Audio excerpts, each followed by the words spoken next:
Greetings, R. Smalek here, and welcome back to Mindcrack Island. This is me, surviving Mindcrack Island. The survival is in process. My first day one episode has aired right before this, so if you haven't seen that yesterday, then go check that out. The first episode on the official channel also aired, and that took you all the way through picking teams and our first challenge and the first council. So on the official episode, somebody has been voted off. I'm not actually going to talk about that in my episodes until you see it in that day. So this video should be out on Saturday, the 12th, following the release on the 11th. And what you've seen is only my day one. We picked teams. We did the hunting for cocoa beans in the jungle behind us over there. I didn't find anything. It was way too dark for my setup. But as you know, the reward for that was that Old Man Willikers or Rob or Bruce Willikers, depending on what he's calling himself at the moment, got to choose what team he was on, and he went for the team with the girl, with Honey. So he's on blue team, and Honey is on blue. Dark Fan, Zul'jin, Dyer, Amlup were all on blue, and we formed the red team. Myself, I Suchdell, Desi TM, Van, 3-2, Brian MCN, or probably better known nowadays as Lorgon 111. I think I mentioned everybody's names. So we formed our teams, and then our red team made our way back to this corner of the island where we had our camp, and we basically started our first camp life. So it was a fairly straightforward episode. What you're going to see on Monday in my day 2 episode is the first immunity challenge, and then the first council. That's already aired on the Mindcrack channel, but again, I split my episodes up by day, and they combined theirs. They split it up by council. So I'm going to be a little bit behind, but as you saw in my episodes, you get my full point of view with everything left in, whereas their episode is lots of camera angles and, focused on certain parts of the action to make the overall story really good. And my channel is just my story. So these reflection videos are going to fill in the gaps. Okay, so I am in the process of watching any content that comes out from the other contestants and digesting what they say that I didn't see during my episode. And that will be in Tuesday's reflection episode after day 2. I wanted to really quickly cover so going into this competition, I knew the Mindcrackers to some degree, most of them I felt like, but I found out there were a lot more of them than I thought. I didn't really know that much about most of the competition. So on the blue team, I pretty much didn't know anyone. I think Old Man Willikers made the very strongest first impression on all of us by being absolutely silly. He reminded me of this one guy. There's a U.S. TV show called The Apprentice, Donald Trump's The Apprentice. I think it's still on. I'm not sure. Probably not actually right now because he's doing his thing. But there was one of the early seasons, there was this guy who was really goofy, and he had a guitar, and he used to sing in every episode. And everybody knew that he was going to get voted off, but he was left in the show till like midway or 3/4 of the way through. I think they saved him sort of for moral support, knowing that they could vote him off at any time. And that's the impression that my initial impression of Old Man Willikers, definitely putting on an act.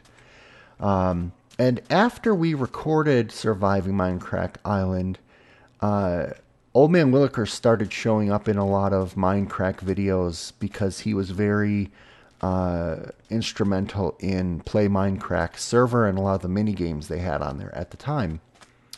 You guys all can go look up that whole saga.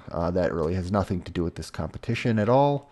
It was a completely separate project. But anyway, I'm just telling you about who I knew on the blue team. So Amlup, I knew from his CTM maps. I hadn't played them yet, but they were very popular. His Uncharted Territory series. And he and I had corresponded through the Minecraft map forums a little bit because I was doing so many map reviews, and one of his maps was on my list to play next. It didn't happen before Surviving Minecraft, but I knew his reputation. Uh, on the blue team, Honey, Darkfan, Dyer, Zul'jin, knew nothing about them, although the first impression that I got from them was that they were more of streamers than YouTubers. And back in 2013, at least within my circle of friends, that was sort of a there was kind of a divide there, and I think there still is today. Streamers weren't YouTubers, and YouTubers weren't streamers. So this was the start of an interesting thing. But they seemed like nice enough people. To be honest, I really only shared maybe 2 words with any of them up to the point where we split up teams. I didn't really get to know the blue team at all until well, you'll see in my episodes if and when I get to know the blue team at all. The red team, so 3-2. I knew 3-2 from his popular CTM series Vinyl Fantasy. I I had already played Final Fantasy 1. I think I might have been in the middle of Final Fantasy 2 with Thungon at the time. And, 3-2 and I also had talked kind of briefly through the Minecraft forums. Really nice guy. And so he was somebody that I knew was into PvP and pretty good at parkour and things like that. So somebody I was on the lookout for. I also had prior knowledge of Van Ryder, or Vaughn, however you say it. Guy with the Hawaiian shirt, big white smile.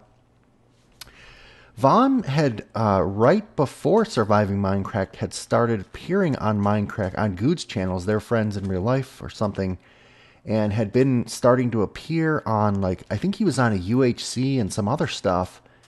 And I'll tell you, I was actually initially pretty intimidated by him because I thought, this guy's got the inside line, like he's probably someone they could have put on the server without this contest and would have fit right in. It seemed like that was the path he was on anyway. And so seeing him show up here, I was like, oh man, I got two strong map makers, although they're CTM map makers at the time, not really adventure maps, which is what I was into. And like I said, 3-2 was into PvP, which I wasn't. And then we had Vaughn, who had a relationship with Mindcrack.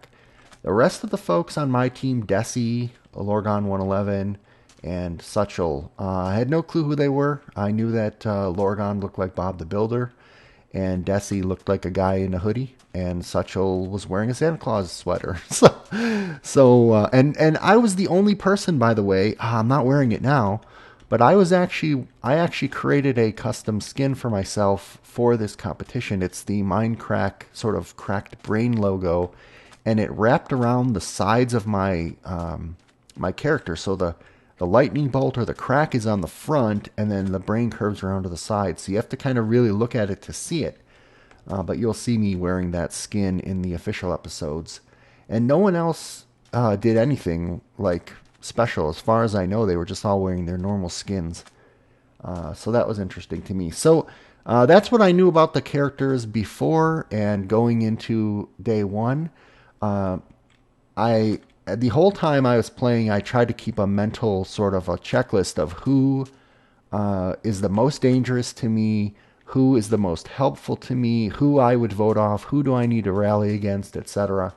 And at the top of the list, at this point at the end of day one, up to what you've seen before, at the top of my list, Van I thought was the most dangerous, and then 3-2 and Amlup, and that was mostly based on familiarity. Now, I wasn't so blind as to say that the others were not dangerous or were not more dangerous or would become dangerous, but basically that was just based on what I knew, and then the others were basically in the bucket of unknown quantity. And I could tell that Lorgon 11 had good organizational skills because right when we got here to camp, we all started comparing strengths and weaknesses and deciding what we were going to do. And you can kind of tell people starting to feel each other out through the dialogue. Um, and pretty much everybody on the red team honestly pitched in. Everybody spoke up, and everybody's sort of value in my list started going up right from the start. Um, Again, not knowing anything about the blue team, we'll have to cover that in the next episode. So, overall strategy, I really need to weigh who I thought was strongest at the time, who was in the process of building relationships that I needed to shut down subtly. Who I kind of thought of each of the other contestants as having, um, let's say, a number of chips. And those chips represent their political capital at the moment, and then a smaller number of chips which represent their abilities in Minecraft. Because as far as abilities go, with a lot of these types of challenges, either you're a builder or you're a physical person, and you either are or you aren't, right? And so that was very easy to assess who was contributing, who was messing up. But the politics thing was more important. So I kind of, in the back of my mind, had sort of each person had X number of chips, and I could interact with them and gain chips, and I could lose chips for each person. And at the end of the day, I had to decide who do I want to vote out. My typical approach, just again based on seeing shows like The Apprentice and not being as familiar with Survivor, is I got to knock out the strongest person first, as long as it's not going to hurt my overall team, because this was a team game at some point, and then I had to find the weakest person, and I had to earmark them, but I didn't have to get rid of them right away because then I lose some leverage. Like, we got to save the weakest person for a challenge where I have, let's say there's two people who I can't decide who I want to vote off, right? And I need a little bit more time to assess them. That's when I pull out the weakest person card, vote them off. So it gives me a little bit of room. And again, I have to balance that against, who is building their political capital. So if I let somebody build up too long, that's going to come back and haunt me. So a lot of different levers all going on at once. I will say that from the words that people said in the first couple days, some people were just here for fun. They didn't come in with any pre-planned strategy, except that they wanted to act honorably and be a good person. And to be honest, everybody acted so honorably, despite all the drama that happens, which is awesome. But the way, at the end of the day, all of these people turned out to be good people that I would love to collaborate with.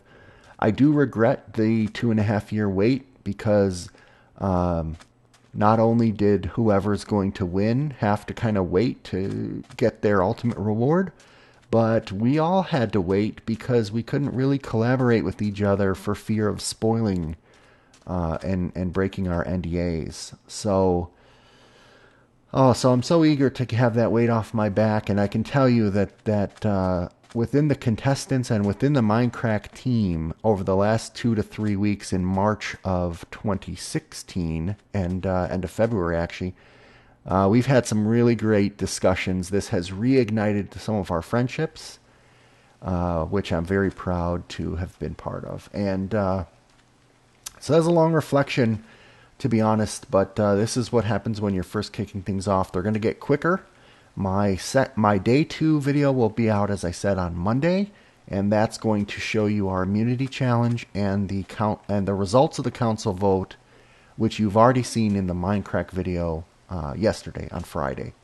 All right, so no spoilers. I'm a little bit behind, but it's by design because I'm giving you a deeper understanding of what really happened here.